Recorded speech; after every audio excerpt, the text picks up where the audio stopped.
हूँ आपका अपना MS। और आज हम वीडियो में जिस बारे में बात करने वाले हैं उसके बारे में शायद ही बहुत से लोग जानते हों और कुछ लोग जानकर भी हो सकता है कि अनजान भी बन रहे हों।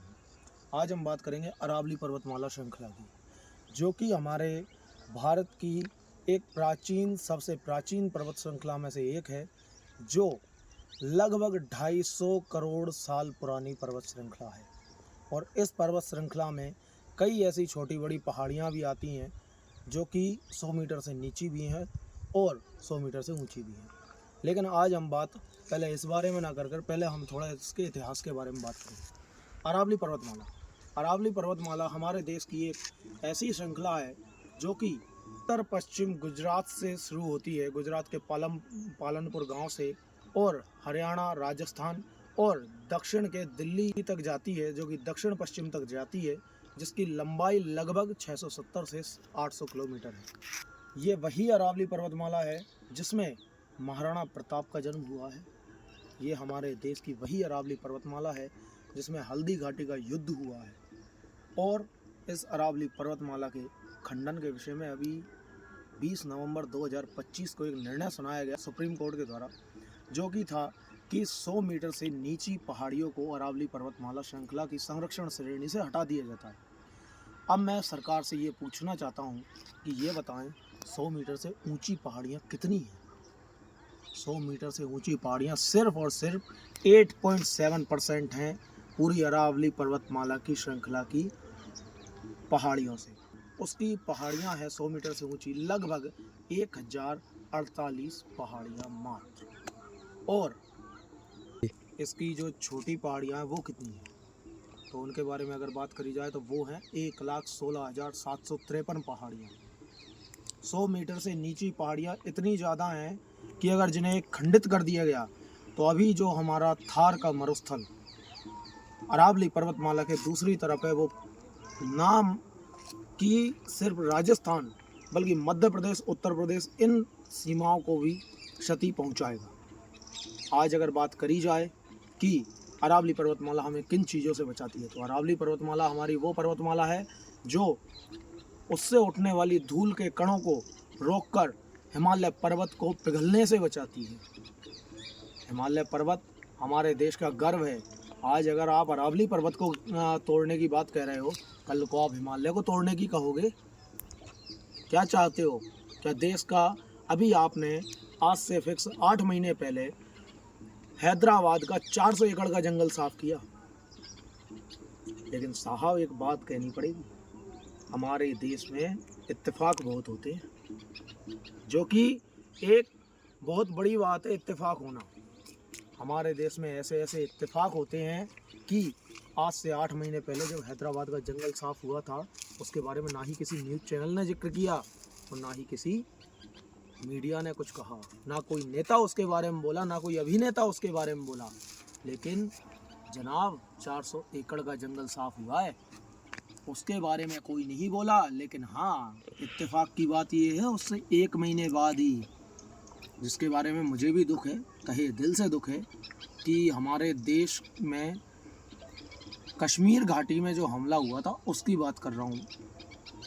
8 मई 2025, मानता हूँ दुख की बात है, लेकिन मैं ये जानना चाहता हूँ क्या 400 एकड़ का जंगल साफ करना ये दुख की बात नहीं है?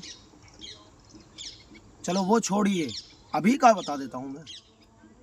अभी 20 नवंबर 2025 को हमारी भारत सरकार सुप्रीम कोर्ट के द्वारा ये फैसला लिया गया कि 100 मीटर से ऊंची पहाड़ियों को अरावली पर्वतमाला संरक्षण श्रेणी में ही रखा जाएगा, बाकी उससे नीचे वालियों को अरावली पर्वतमाला संरक्षण श्रेणी से हटा दिया जाता है।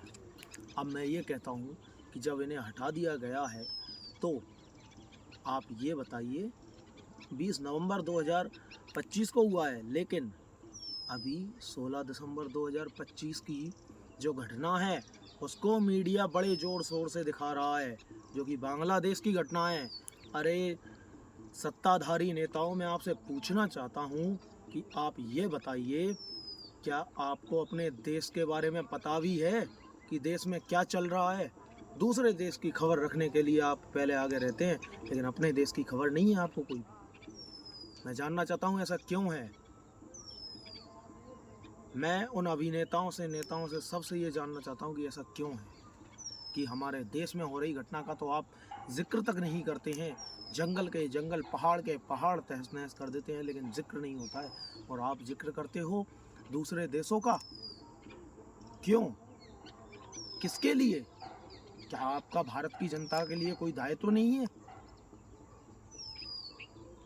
आज तक हमारे, चलिए वो छोड़िए, आपको मैं एक बात और बताता हूँ कि हमारी अरावली पर्वतमाला श्रृंखला सिरेली जो है, उसके अंदर 20 मीटर से 40 मीटर तक की पहाड़ियाँ हैं।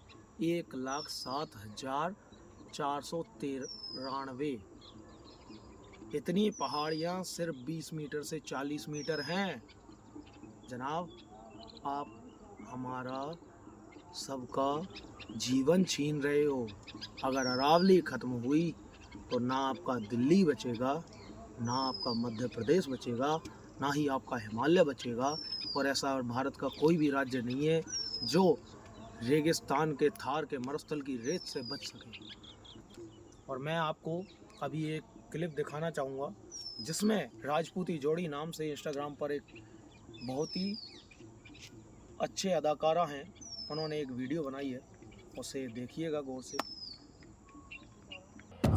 नेताजी, सुप्रीम कोर्ट के ऑर्डर के बाद जनता का आक्रोश बढ़ चुका है। लोग सड़कों पर आ गए और अरावली बचाओ के नारे लगाने लगे। राजस्थान के लोग बेवकूफ और गंवार ही रहेंगे। और सोशल मीडिया पर भी #सेव अरावली ट्रेंड पर है। मीडिया वालों को कुछ पैसे खिला दो और ये मुद्दा छोड़ के और भी बहुत मुद्दे हैं, उन पे बात करें। नेताजी, बात सिर्फ मीडिया की नहीं है, काफी ऐसे बड़े इन्फ्लुएंसर्स हैं जो सरकार पर सवाल उठा रहे हैं। कल के अखबार में एक न्यूज छाप दो और अरावली को तोड़ने से होने वाले फायदों के बारे में लोगों को बताओ, ताकि ये सब यहीं रुक जाए। कौन से फायदे? यही कि अरावली को तोड़ने के बाद यहाँ पर बहुत सारी मल्टीनेशनल कंपनीज आएंगी, यहाँ रोजगार खुलेगा, काफी बेरोजगार लोग हैं झांसे में आ जाएंगे। ठीक है, मैं कुछ करता हूँ। नेताजी, जनता को बेवकूफ बनाना बंद कीजिए। ये जनता अच्छे से जानती है कि अरावली के टूटने से किसका फायदा होने वाला है। यकीन मानिए, इसमें जनता का ही फायदा है। किसका फायदा? किसानों का, आम जनता का, या आप जैसे नेताओं का? मुझे कोई जरूरी मीटिंग में जाना है, मैं आपसे बाद में बात करता हूँ। नेताजी, जाने से पहले जनता आपसे कुछ सवालों के जवाब चाहती है। कैसे सवाल? जनता जानना चाहती है कि संविधान के कौन से नियम का पालन करके आपने ये फैसला लिया कि 100 मीटर से नीचे के पहाड़ नहीं रहेंगे। आपको किसने हक दिया कि अरावली की परिभाषा ही बदली जाए?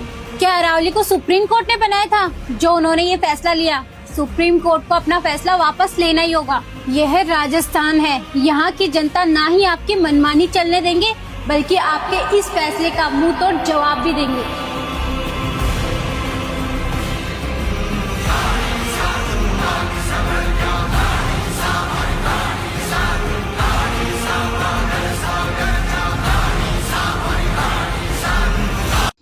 आज की वीडियो यहीं पर समाप्त की जाती है। धन्यवाद। जय हिंद, जय भारत, जय Rajasthan, and please save Aravalli. जब धरती ने पहली बार सांस ली थी, जब इंसान का नामो निशान तक नहीं था, तब अरावली पर्वत खड़ा हुआ था। कहा जाता है आज से लगभग 200 करोड़ वर्ष पहले धरती की कोख फटी और अरावली जन्मा। ये कोई साधारण पहाड़ नहीं था, ये धरती की ढाल था, राजस्थान का रक्षक था। समय बदला, राजे आए, साम्राज्य मिटे, रेगिस्तान फैलने को आतुर हुआ, लेकिन अरावली चट्टान बनकर खड़ा रहा। इसने आंधियों को रोका, बाढ़ को थामा, जमीन के नीचे पानी को जिंदा रखा। आज वही अरावली खामोश होकर सवाल पूछ रहा है, अगर मेरी ऊंचाई 100 मीटर से कम है तो क्या मेरी जरूरत भी कम हो गई? आज कहा जा रहा है छोटे पहाड़ काटे जा सकते हैं, लेकिन कोई ये नहीं पूछता कि ये छोटे पहाड़ ही हमें बचाते हैं। ये पहाड़ न हो तो रेगिस्तान शहरों को निगल जाएगा, पानी सूख जाएगा, हवाएं छर बन जाएंगी। अरावली कहता है मैं ऊंचा नहीं लेकिन अमर हूं, मैं बूढ़ा हूं पर कमजोर नहीं। जो पहाड़ करोड़ों सालों से खड़ा है वो आज मशीनों से डर रहा है। अगर आज हमने अरावली को खो दिया तो आने वाली पीढ़ियां पूछेंगी तुम्हें बचाने वाला था, फिर तुमने उसे क्यों नहीं बचाया? अरावली सिर्फ पहाड़ नहीं, यह हमारी सुरक्षा, हमारी सांस और हमारा भविष्य है।